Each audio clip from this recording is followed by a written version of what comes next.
Have you been living vicariously through other people? Be honest, because I have. I had that realization recently and it made me quite uncomfortable.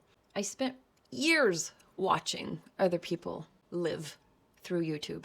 Videos of people sharing their lives that I wanted, like traveling the world or renovating a rundown castle in France or building a van and traveling cross country with it.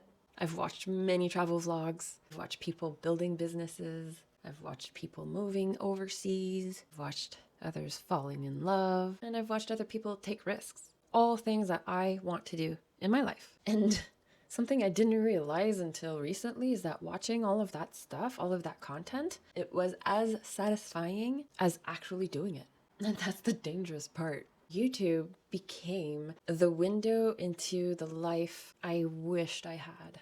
Netflix became my escape. Gaming became a comfort and a distraction. Scrolling became a routine. And none of it felt bad enough to alarm me. That's how complacency works. It doesn't destroy you overnight. It slowly numbs you until years go by and realize that you've been spectating instead of building. And then I started asking myself the hard questions.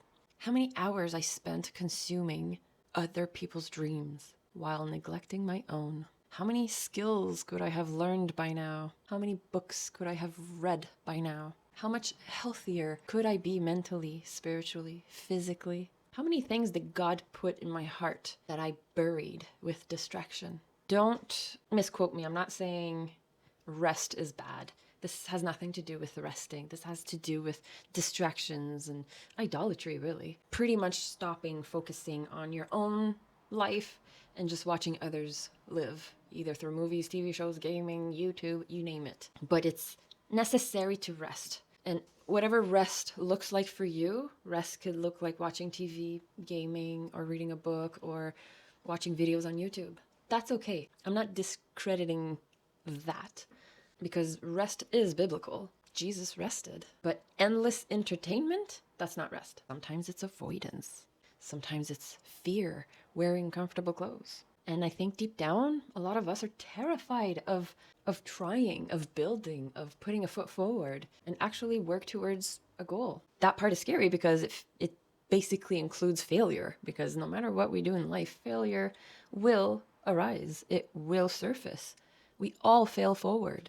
But instead of trying to achieve things, to work towards things, business goals, dreams, we let fear come in because we don't want to deal with failure. Instead, we just consume entertainment. We watch other people become disciplined. We watch other people become successful. We watch others become brave.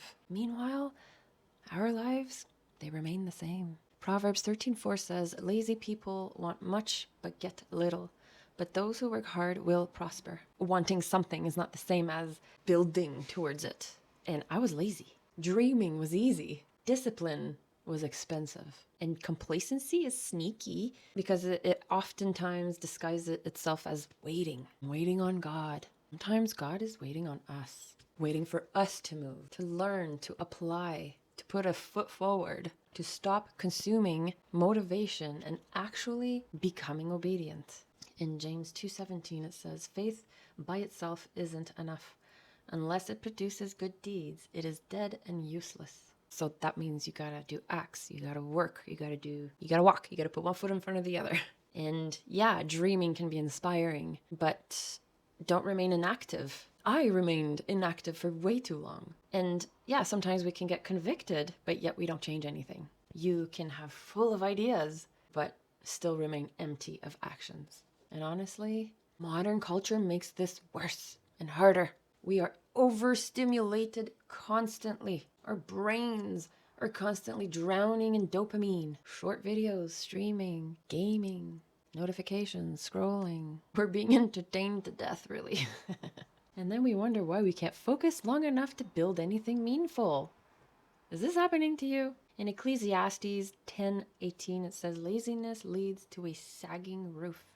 Idleness leads to a leaky house." Little neglects become big consequences, quietly and over time. That's what scares me the most, not failing. It's waking up one day and realizing I never actually tried anything. Realizing I spent more time watching other people live than living my own life.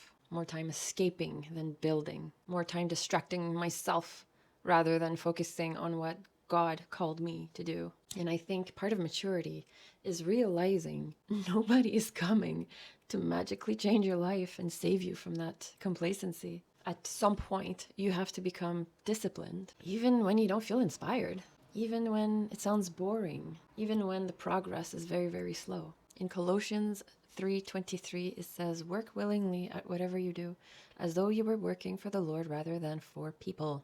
I like that one. That means your effort matters to God. No matter how mundane, no matter how small, your growth matters. Your stewardship matters in all things that you do. Your time matters. And maybe the biggest shift for me has been realizing this. I don't want to spend the next 10 years emotionally attached to a life that I never had the courage to build myself. I want to participate in my own life again and stop watching others live. It doesn't mean I'm going to stop watching YouTube. It doesn't mean I'm going to stop watching Netflix and movies, TV shows, gaming, all that stuff. All those things are fine, but with a healthy amount, not constantly, and not by neglecting what I want to do in my life. And that's part of the reason why I said in previous videos that I deleted social media for a time. For a whole year, I deleted it. I'm back on social media for now, but I never scroll anymore. I'm not scrolling. I'm not wasting my time on that. I just got back on because I want to use Marketplace. I want to check other friends, stories that they want to send to me. But other than that, I don't waste my time with social media. I unsubscribed from many things like Netflix and Crave and TV movie stuff. I only have one subscription now, and I keep myself disciplined to maybe just a few TV shows a week, not 5 TV shows a day and gaming for 5 hours. If I'm going to start gaming, it's going to be 1 hour, and it's not going to be every day. So I have structure now, and I'm disciplined with these things because I really don't want to live the next 10 years regretting that I did not put effort into my life. So tell me what you think about that. Are you going through the same thing? What have you done to change it? How do you view YouTube and TV shows and those distractions? Is it a good thing? Is it a bad thing for you? I don't know. Let's talk about it. I want to hear more things about this topic and how you're getting through to achieving the things you want to achieve in your life. And I want to be clear here.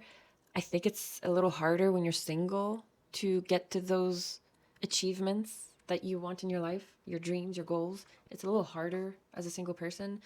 Correct me if I'm wrong. If you're married, let me know if it's as hard. But I think in my head, it sounds a little easier when you're doing it with a partner, with someone else.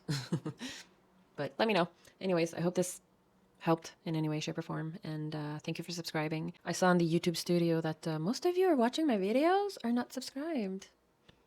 Just press the button. It's going to help me a lot. It's going to motivate me. It's going to encourage me to work towards my goals and dreams. This is me working towards my goals and dreams, is starting this YouTube channel. It's going to help me, motivate me, and achieve the things I want to do in my life. So thank you for being part of that. Thank you. I literally thank you for being part of that because I can't do it without you. I can't. So thank you for sharing this video to people that you think it might help. And thanks for putting up with my microphone challenge. I never know where to put it. Maybe I could put it like in my hair. I could put it on my lapel. I could hold it in my hands. I don't know.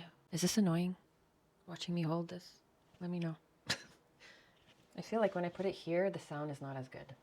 It's a good microphone, the DJI Mini, but I don't know. I feel like it needs to be like super close. Maybe not that close. Anyways, thank you for watching. Thank you for your time, and see you in the next one.